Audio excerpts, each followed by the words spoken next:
Welcome to Astrology Numerology Now, live from New York City.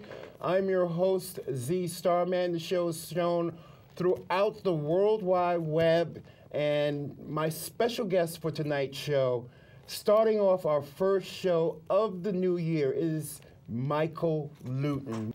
Michael, if you don't know, is a former contributing astrology editor for Vanity Fair magazine, and past president of NCGR, National Cosmic, say it for me, Michael. Astrology Group. Astrology Group.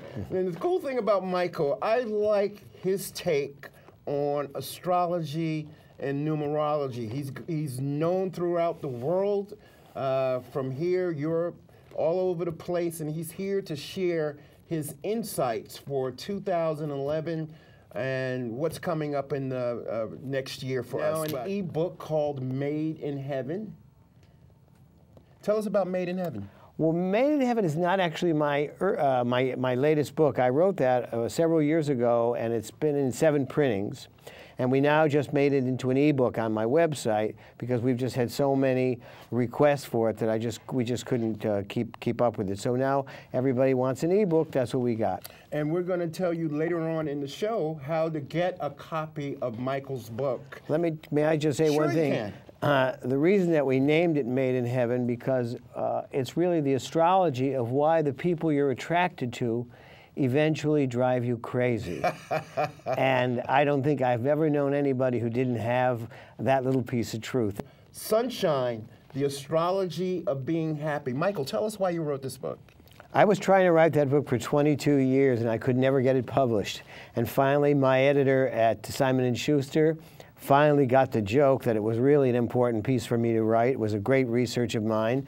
It's on the moon's nodes, which for anybody who doesn't know astrology is about the addictions you have and the way to cure them and be happy finally.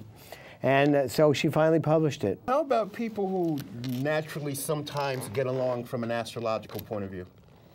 Well, people always ask me, what sign should I be with? What sign should I be with? And I think that if your head is screwed on right about relationships, almost any sign will work. Okay. And if it's not, it doesn't matter what website you go on, it isn't going to work. I think that people often either do exactly what their parents did or opposite from what their parents did. And if you can get over the madness that you get from being with somebody, you have a good relationship. That sounds like a great point to me. Now, Michael, last year, before we open up the phone lines, we're going to open up the phone lines at 212-757-1483 to talk to Michael Luton on Astrology Numerology Now. Now, from an astrological point of view, last year, from my observations, all of the inner planets, Mercury, Venus, and Mars, including Saturn, they were all retrograding for the first time. I can't remember the last time that we had all those 4 retrograding at once.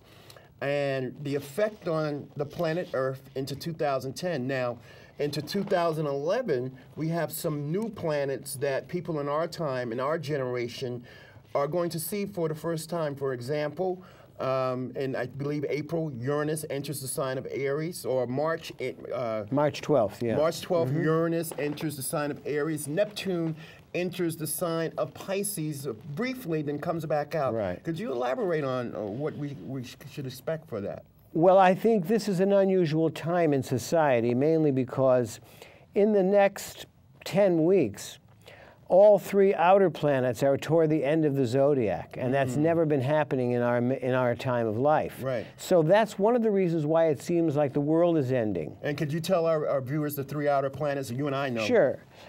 Neptune is between Aquarius and Pisces. Pluto's in the sign of Capricorn, and Uranus is in the very, very last moments of the last sign of the zodiac. And that's a very crucial period in history, in personal life, in government, in world politics. It's called 29 Degrees Pisces, and it is really the most private and personal moment anyone can ever go through. Why is that? Well, I think that when you get to the last sign of the last moment of the last 3 seconds of existence, which is what we call the 12th house in astrology. Exactly. It is the most intimate moment of your life. You have to give up something, you have to surrender, you have to grieve for something that will never be again, and you have to really be prepared to, in a way, die to the past and prepare for something brand new. And it's easy to say, oh, in March, Uranus will be in Aries and everything's going to be different. You can't get there from here. You have to go through an eye of a needle of your spiritual life and really have faith when there's no reason to have any. That's why we put on the site, we had a message, which we still have on the site, which is called, wait, don't kill yourself yet, there's hope. And so we're trying to get people to see that things that seem very, very dark in some moments are things you never share with anybody else. But you have to go through that moment to come out to the other side. One of the things you always say, and I've watched your work on YouTube, is that you never can go back. You can try. I think so much of what we do, we keep repeating patterns over and over in relationships and business, trying to get a different result from the same pattern. But I think we're at a point right now, and this is certainly true personally, where each person has to give up something that they've held precious, a notion, a fantasy, in order to be able to realize their life and become something different in the future. We see it in world politics. Look what's going on in the world. The birds are dropping out of the sky. The fish are dying. The crabs are dying.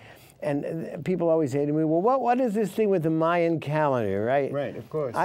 Since I have no idea why they did that, I just say, oh, it was about daylight saving time. I have no idea what they did. It's not the end of the world. If you have a mortgage, you better keep paying it, because in 2012 is not the end of the world. Something is shifting, though. If you look around and you listen closely and put your ear to the ground, you know that something huge and major is shifting that we've never experienced before, and our parents have never experienced, and our grandparents have never experienced. We're in a big cultural shift. But how do we prepare for that? What do we do? Is just pray and count our blessings, or what? Well, I think you have to pray, you have to count your blessings, but you have to pray like this. What are you doing? You have to keep one eye open, because while you're praying, somebody else is building up a stockpile.